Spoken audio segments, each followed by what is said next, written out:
मित्राच्या बहिणीचं लग्न आहे म्हटल्यावर काही विषयच नाही राहिला, कारण की मित्राची बहीण म्हणजे आपली बहीण. आणि आपल्या इकडे बहिणीचं लग्न आहे म्हटल्यावर भावाचे काय हाल होतात काही सांगायचं कामच नाही. कधी मग इधर चला तर कधी उधर चला, नेमकं मी किधर चला काही समजत नाही. मोठे बाबाजवळ आल्यावर माहित पडलं की नाश्ता बनायला अजून टाइम आहे. म्हटलं भाऊ आता काही माझ्यानं राहिला जात नाही, चला आपण नाश्ता करून येऊ. टप मध्ये खामगावात आलो, मस्तपैकी चकली तिच्यावर खटाई आणि चटणी, मस्तपैकी दबाके नाश्ता केला आणि ऑफिस मंगल कार्यालयावर आलो. नटीहून पाहतो तो पोह्याची वाटप सुरू होती. म्हटलं लाले थोडासा पोहा तो खाले. थोडासा करता करता चांगल्या 4-5 प्लेट दाबून घेतल्या आणि त्याच्या बाद आपल्या उमेबाईच्या बहिणीची गाडी वाडीत नेऊन द्यायची होती तेवढी नेऊन दिली. आणि त्याच्या बाद तिथून आम्ही तिन्ही दलिंदर घरी जायला निघलो. आणि तेवढ्यातच आमच्यावर एवढ्या मोठ्या पोरेने हमला केला. आणि मग ते आपले दुश्मन नसून आपले प्रेमाचे माणसं होते. त्याच्यासोबत थोड्या वेळ बोललो, फोटो वगैरे काढले आणि तिथून घरी आलो. तयारी करायच्या बारेत तर आपल्या पोरेला अवॉर्ड द्यायला पाहिजे. तयारी करायला काही टाइमच नाही लागत, 0 मिनिटात. हा लस डेंजर दिलो मला. पोरे पेट्रोल के वांदे इसलिए यूज करते स्प्लेंडर, जो भी कर रहा है चले उसका चेंज कर दो जेंडर. सारे दोस्त मेरे गाड़ियों पे लड़कियां घुमा रहे. माझ्या गाडीवर नेहमी एक पोट्ट दलिंदर. भावांना या स्वार्थी दुनियेत शुभम सुलतानाचे 3.5 लाख पेक्षा जास्त निस्वार्थ प्रेमाचे माणसं आहे. हे पाहून मनाला एकदम भारी वाटते बरं. बाकी मग जिथं जाईल तिथं करता हवा, कारण जलने वालो की दुआ. बिना एटीएम कार्डचे एटीएम मधून पैसे कसे काढतात चला भावना तुम्हाला जादू दाखवतो. काही नाही ना सोपा, एटीएमच्या स्कॅनरवर पैसे मारायचे आणि खालच्या बोक्शातून ते घेऊन घ्यायचे. आहे की नाही मग एकदम खतरनाक जादू. गल्लीतलं लग्न म्हटलं आणि पुरे पोरं जर एक सोबत असले की मग तुम्ही पाहूनच घ्या.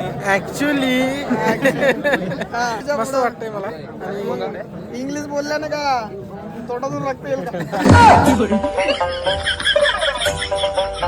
जिंदगी जीना है तो हर दिन ऐसे जियो की जैसे आखरी हो. आणि तुमच्या भावाला फॉलो करना है तो ऐसे करो की दबा दबा के फॉलो का बटन ही हँग गिर जाए. चला मग भावनो आजच्या एपिसोड मध्ये एवढं. याच्या पुढे काय काय झालं ते जर तुम्हाला पाहायचं असेल तर तेवढं तुमच्या भावाला फॉलो करून घ्या. आणि पुढच्या येणाऱ्या पार्ट मध्ये काय काय होईल याचा विचार करा.